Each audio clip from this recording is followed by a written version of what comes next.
ಬಿಜೆಪಿಯ ಇವತ್ತಿನ ಸಮಾವೇಶ ಮತ್ತು ಅವರ ಆಗ್ರಹ ಇರುವಂಥದ್ದು ಎನ್ಐಎ ತನಿಖೆಗೆ ವಹಿಸಿ ಅಂತ. ಇದೇ ವಿಚಾರಕ್ಕೆ ಸಂಬಂಧಪಟ್ಟಂತೆ ಸಿಬಿಐ ಮುಂದೆ ರಾಜ್ಯದ 74 ಪ್ರಕರಣಗಳ ತನಿಖೆ ಬಾಕಿ ಇದೆ.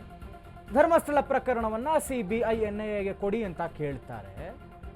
ಇದೇ ವಿಚಾರವಾಗಿ ಬೆಂಗಳೂರಿನಲ್ಲಿ ಐಟಿ-ಬಿಟಿ ಸಚಿವ ಪ್ರಿಯಾಂಕ್ ಖರ್ಗೆ ಹೇಳಿಕೆ ಕೊಟ್ಟಿದ್ದಾರೆ. ಮಾನವ ಸಂಪನ್ಮೂಲದ ಕೊರತೆ ಬಗ್ಗೆ ಸಿಬಿಐ ಪತ್ರವನ್ನು ಬರೆದಿತ್ತು.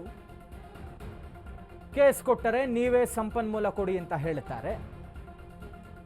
ಎನ್ಐಎಗೆ ಕೊಡಲು ರಾಷ್ಟ್ರೀಯ ಭದ್ರತಾ ವಿಷಯ ಇದೆಯಾ, ಯಾವುದಕ್ಕೆ ಆದ್ಯತೆ ನೀಡಬೇಕು ಅಂತ ಬಿಜೆಪಿಗೆ ಗೊತ್ತಾಗಲ್ವಾ ಅಂತ ಪ್ರಶ್ನೆ ಕೇಳಿದ್ದಾರೆ. ಕುರ್ಚಿ ಉಳಿಸಿಕೊಳ್ಳಲು ಧರ್ಮಸ್ಥಳ, ಚಾಮುಂಡಿ ಬೆಟ್ಟ ಚಲೋ ಇವರುಗಳದ್ದು ಅಂತ. ರಾಜ್ಯಾಧ್ಯಕ್ಷ, ವಿರೋಧ ಪಕ್ಷದ ಸ್ಥಾನ ಉಳಿಸಿಕೊಳ್ಳಲು ಹೋರಾಟ ಇವರದ್ದು. ಬಿಜೆಪಿ ನಾಯಕರ ವಿರುದ್ಧ ಸಚಿವ ಪ್ರಿಯಾಂಕ್ ಖರ್ಗೆ ವಾಗ್ದಾಳಿ ನಡೆಸಿದ್ದಾರೆ.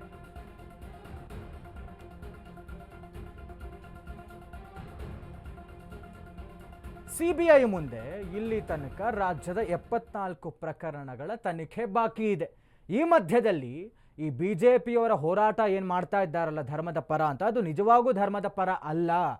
ಅವರುಗಳ ಕುರ್ಚಿ ಉಳಿಸ್ಕೊಳ್ಳೋದಕ್ಕೆ, ಅದರಲ್ಲೂ ಪ್ರಮುಖವಾಗಿ ರಾಜ್ಯಾಧ್ಯಕ್ಷ ಮತ್ತು ವಿಪಕ್ಷ ನಾಯಕರ ನಡುವೆ ಇದ್ದಂಥ ಜಟಾಪಟಿ, ಪ್ರಮುಖವಾಗಿ ರಾಜ್ಯಾಧ್ಯಕ್ಷರ ಬದಲಾವಣೆ, ಈ ಎಲ್ಲ ರಾಜಕೀಯಕ್ಕೋಸ್ಕರ ಈ ಧರ್ಮದ ಹೆಸರನ್ನು ಬಳಸಿಕೊಂಡು ಇವರುಗಳು ಧರ್ಮಸ್ಥಳ, ಚಲೋ, ಚಾಮುಂಡಿ ಬೆಟ್ಟ, ಈ ದಸರಾ ವಿಚಾರದಲ್ಲೂ ಆಗ್ತಾ ಇರುವಂತಹ ಕೆಸರೆರ ಚಾಟಗಳು, ಇದೆಲ್ಲವೂ ಕೂಡ ಇವರು ಮಾಡ್ತಾ ಇರುವಂಥದ್ದು ಇವರ ಒಂದು ರೀತಿಯ ಸ್ವಾರ್ಥದ ರಾಜಕೀಯ ಲಾಭಕ್ಕೆ. ಇವರುಗಳು ನಿಜವಾಗ್ಲೂ ಧರ್ಮದ ಪರ ಚಿಂತನೆ ಇಲ್ಲ. ಪ್ಲಸ್ ಇರೋ ವಿಚಾರ ಪ್ರಾಕ್ಟಿಕಲಿ ನೋಡೋದಾದರೆ ಎನ್ಐಎ ಅವರೇ ಕೇಳ್ತಾರೆ ನಮಗೆ ಸಂಪನ್ಮೂಲವನ್ನು ಕೊಡಿ ಅಂತ. ಇನ್ನು ಈ ವಿಚಾರವನ್ನು ಕೊಡೋದಾದರೆ ಇದರಲ್ಲಿ ರಾಷ್ಟ್ರೀಯ ಭದ್ರತೆ ವಿಚಾರ ಏನಾರು ಅಡಗಿದೆಯಾ, ಹೀಗೆ ಒಂದಷ್ಟು ಪ್ರಶ್ನೆಗಳು. ಯಾವುದನ್ನು ಕೊಡಬೇಕು, ಯಾವುದಕ್ಕೆ ಆದ್ಯತೆ ನೀಡಬೇಕು ಅನ್ನುವಂಥದ್ದು ಕೂಡ ಬಿಜೆಪಿಯವರಿಗೆ ಗೊತ್ತಿಲ್ವಾ ಅಂತ ಐಟಿ-ಬಿಟಿ ಸಚಿವರಾದಂಥ ಪ್ರಿಯಾಂಕ್ ಖರ್ಗೆ ಅವರು ಈ ವಿಚಾರವನ್ನು ಪ್ರಶ್ನೆ ಮಾಡಿದ್ದಾರೆ.